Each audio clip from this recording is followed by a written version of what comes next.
I believe the right to carry is important, but there should be limitations in certain areas. I mean, obviously, schools. I don't think you should be able to bring guns into schools. I believe in guns, but I think if you've got a gun, use it to hunt with.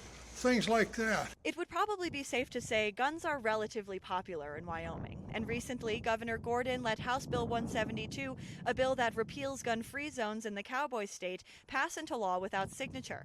The passage of this bill makes it so anyone with a concealed carry permit can bring a gun into any public area without permission. So I hit the streets in Casper and spoke with locals on their thoughts on the passage of this bill. We first spoke with local Rick Moore. Rick tells us he thinks guns in schools could be an effective safety measure. However, he mentions gun laws in Wyoming, which he views as relatively lax. The way our laws read, you don't really need to have the training in order to do concealed carry in the state of Wyoming, which, it's kind of questionable. In order to obtain a concealed carry permit in Wyoming, one must be at least 21 years old, have been a resident of the cowboy state for at least 6 months, and have no felony conviction. We also spoke with Casper local Andrew. I don't think that kids should be around guns in schools. Andrew questions why teachers would be expected by some to also know the ins and outs of a firearm. The school resource officers should be trained well enough to take care of that. We also spoke with Casper local Larry. You never know what they're thinking. They can pull that thing out and just start shooting.